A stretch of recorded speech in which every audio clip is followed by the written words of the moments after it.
There are thousands of anomalies across the country, which could potentially be grave sites containing the bodies of Indigenous children that attended residential schools. Searches are being carried out across Canada, and funding for this is being provided by the federal government. Independent Special Interlocutor for Missing Children and Unmarked Graves and Burial Sites associated with Indian residential schools, Kimberly Murray, is the one who is invited to these communities, assesses the situation, and determines how much funding a community will receive to carry out these searches. I spoke about this with Murray, as well as unmarked burial sites being labeled a hoax by some. So could you just tell me your reaction, I guess your initial or continuous reaction to hearing that some people are labeling unmarked burials as a hoax? Well, I mean, I think it's very upsetting for communities and survivors that are doing the sacred work of looking for the unmarked burials. And I think it's disappointing that individuals aren't educating themselves and actually reading the Truth and Reconciliation's report, in particular, Volume 4, which speaks about the deaths that happen in the Indian residential schools, the documented deaths that happen in Indian residential schools, and also the fact that we have found burials of children long before Tk'emlúps happened. So, it's an ongoing sort of disappointment, concern that individuals are really traumatizing communities as they're doing this already traumatic work that they have to do. Do you think that there's anything that the government or institutions can do to try and, educate people more and prevent rhetoric such as this? I mean, absolutely. In my interim report, I speak a bit about denialism, and I identify that it shouldn't be Indigenous people that have to educate the public and to speak up against the deniers. That should be Canada and the churches. I have said this before. They have the evidence. They know that children died at these institutions. They know where they buried them. There are documents that show those burials. There are photographs of children being buried in graves on the site of Indian residential schools. And so they need to speak up and they need to put a stop to the denialism. So I understand part of your role is, meeting with communities and determining how much funding that they seek. Is there any sort of support, whether financial or another form of support, to kind of provide to communities that are, facing people coming up in the night or any time of day, with shovels and kind of just harassing people that this is a hoax? Yeah, so the federal government through the Crown Indigenous Relations has funding for communities to do the searches. Early on, when they created the funding stream, they hadn't identified security, 24-hour security as a need for communities, but they now recognize that. And so when the teams that are doing the searches seek their funding, they include, and I encourage them to include funding for security guards, funding for cameras, to put up fences around the site so that they can keep the trespassers out. And so there is that funding available.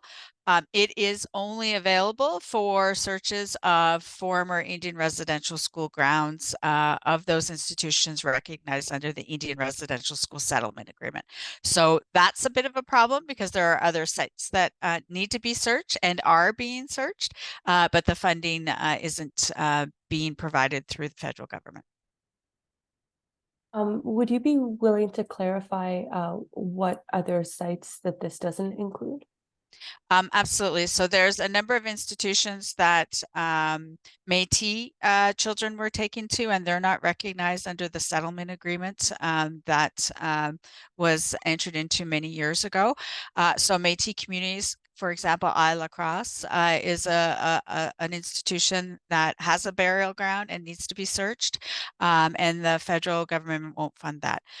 There are the Indian hospitals, there are sanatorium, TB sanatorium, there are reformatories, and there's, situations like the hospital in Montreal, the Royal Victoria Hospital and the Allen Memorial Hospital.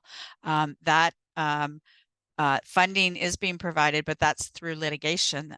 We had to go to court and enter into a settlement agreement. So Canada is funding the search, or not the full search, but they are funding the research that's taking place at that site. Thank you for clarifying. In terms of the labeling of this being a hoax, was this narrative kind of circulating when the 215 was first discovered, or did this kind of ramp up at a certain period that you noticed? I mean, I think that narrative existed during the Truth and Reconciliation process. There were a number of deniers, both about not just, deniers about the deaths of children, but also deniers about that sexual abuse occurred or that bad things happen in the institutions. I think that it's much louder today than it was back during the TRC process as a result of Kamloops and all the ongoing announcements that have been coming from communities.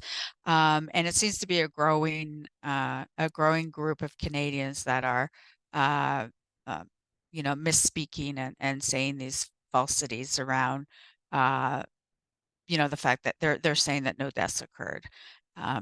And that there are no burials on the ground. We know there are burials on the ground. We have blueprints when they were building the institution that show they were building cemeteries. We have the witnesses. We have the survivors that had to dig the graves. We have marked cemeteries in places as well. It's just a matter of finding all the burials that have become overgrown or lost from memory, because when they closed the institutions, the federal government did not protect these burial grounds. And so as time passed, they've been lost to the memories of the local communities. Thank you. For people who do have the idea that, why can't we just start a dig, that they're showing up to these sites, what would you say to them to kind of show that it's not that simple? Well, first I would say, would you like me to go dig up your ancestors where they're buried? I mean, that's absolutely ridiculous to say go dig them up. Most communities don't want to actually exhume the children's bodies. They want to protect the grounds and make sure there's no development on top of those cemeteries. And they want to do ceremonies so that they can call the spirits of those children back to their communities. There are some individuals that want to bring their child or their family member back home to their community, and there have been some individual exhumations, but it's not that simple when we talk about a full cemetery ground, because if they don't know who's in those grounds, we're not going to dig them up until there's the full consultation with the various communities impacted. So many of the residential schools, as people know, they had the children from 30, 40, 50, 60 different communities. And so those conversations have to happen on a nation to nation basis about what they're going to do around the burial grounds. And so, that's an ongoing process and a difficult one. And there's differing views and different protocols and ceremonies that have to take place among many different nations. So it's going to take time. Thank you. You mentioned about blueprints. I'm sure that this wouldn't be something that's accessible to the public, but is there something like this that I could ever see, or that journalists are able to access? Absolutely. There's plans on the National Center for Truth and Reconciliation website. The TRC collected 5 million records from the churches in Canada, and those site plans were part of the documents collected. The NCTR houses them at the University of Manitoba. Many are accessible online. Others are accessible by request because they haven't been vetted yet. And also they're sitting in Library and Archives Canada's as survivors say, in the vault, but they're there. And in my final report, I will be printing a volume on these sites of truth, so that people can actually see that there is documentary proof. There are these photographs, there are these plans, there are death certificates that right on the death certificate it says buried in the Indian Residential School Cemetery. There's no doubt these institutions had cemeteries. We just need to find them. And, many of the cemeteries filled up. And then there's letters from principals that say cemeteries full, we're starting to bury the children across the road. And no fuller description than that. And then communities are now having to find where that second or third cemetery is located. Thank you. Have there been any communities that have already started the dig or are approaching this process? There was, as everyone knows, because it was in the news, Pine Creek had to do some excavation work in the basement of the church, and thankfully it was determined that the anomalies were not burials. As you know, the exhumations or the excavations are happening at the Royal Victoria Hospital and the Allen Memorial. It has been a very problematic process there because they haven't followed best practices. And as you know, the court just issued that the expert panel needed to be reinstated. And so conversations need to happen about going back to those excavations that they've done, not following the practices of looking for burials. So, more on that once we have those conversations with the parties. Thank you. In terms of the Allen Memorial Institute, do you have any reactions that you want to share to the results of the court case? I think it's unfortunate that we had to go to court to actually get an order to have the expert panel reinstated. They should never have been dismissed. The whole purpose of having them in place was for them to step by step give guidance and direction on what we needed to do as we followed the truth. So it wasn't an end date as the province of Quebec and McGill thought. And, obviously we're pleased that the judge interpreted the settlement agreement the way that reinstated the panel. So once we have the panel back in place, we'll be able to look at how we can undo what they've done in the time that the panel was fired and put a good plan in place for moving forward. Thank you. And then I wanted to ask, are all communities conducting the search, their searches in the same way? Not all in the same way. Obviously, as I meet with communities and as they meet with each other, they learn sort of the best way forward and some of the problems and barriers that they're gonna face.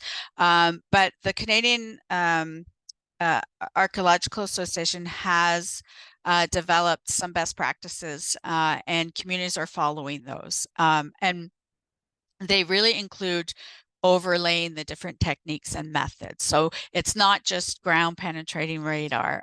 It's using the historical human remains detection dogs. It's using LiDAR technology. It's using ground penetrating radar. It's mapping. It's the archival records. It's survivor testimony. So communities are being encouraged to bring all of these techniques together to do the searches that they're looking for. And it takes time, especially when it comes to the archival research and getting access to the records and going through the many pages of records that are available. And it takes time to analyze the data as it comes in. It's a massive amount of data that needs to be analyzed by people that actually have the expertise in analyzing this data for burials. It's really easy to find people to analyze data to find if there's a pipe under the ground. Those exist all over the country, those type of people. But to analyze for unmarked burials is a very specialized skill, and we have very few people in Canada that can do that. Thank you. And then I just wanted to ask, what plans are in place once these searches have been conducted and it's been determined what the anomalies are?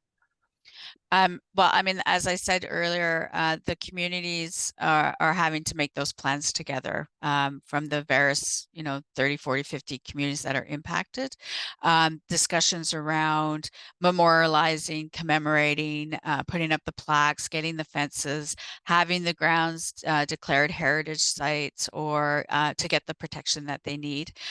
There are some discussions happening in certain locations around the return of land because the cemetery is located on private property or property now owned by private citizens or corporations. So there is processes and discussions that need to take place around returning the land to the First Nations so that they can care for the grounds and care for those buried in the grounds. Thank you. And then are there any plans that you know of by the federal government in terms of how to further support these communities after your mandate has been completed? No, I do not know what Canada is planning to do. I will be making recommendations for a new framework moving forward, and that will come out in June of 2024. And what they do with it, we'll have to see. But right now, the funding is available for communities until 2025. I think we have to expand that funding, extend that funding, and capture those other sites where children were taken to because we're learning, and as my interim report showed, children were transferred between and among various institutions, federal and provincial institutions, and it shouldn't matter that the child died in a provincial institution. It was the same policy that Canada had, that they would not pay to return the child home. And so we're finding family members buried in municipal cemeteries, in unmarked graves, in mass graves. I was just at one 10 days ago. There's 28 children buried in one grave in a municipal cemetery. And so we can't exhume that family's child because we don't know who the other 27 people are.